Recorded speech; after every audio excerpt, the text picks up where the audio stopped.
vopsesc pentru că mi-au crescut rădăcinile, așa că m-am gândit să facem un experiment. O să folosesc pe jumătate din cap aceeași vopsea în ambalajul vechi și aceeași vopsea în ambalajul nou, să vedem dacă este vreo diferență.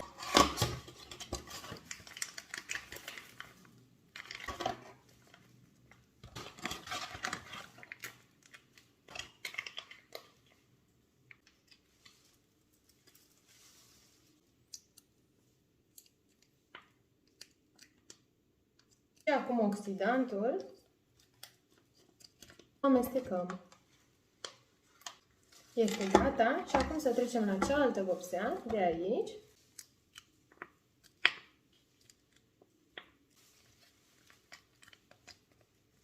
Și e gata și ea.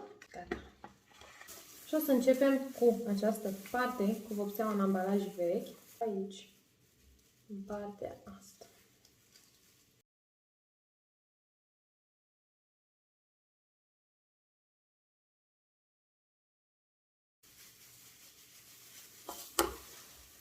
Acum să trecem și în cealaltă parte, cu vopseaua în ambalaj nou și facem exact același lucru.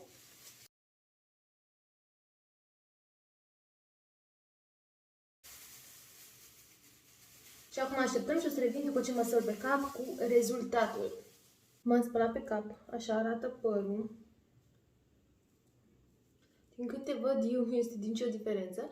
Și acum haideți să îl uscăm și să vedem și atunci cum arată. Am revenit, așa arată părul meu, proaspăt uscat, proaspăt vopsit și voi vedeți vreo diferență?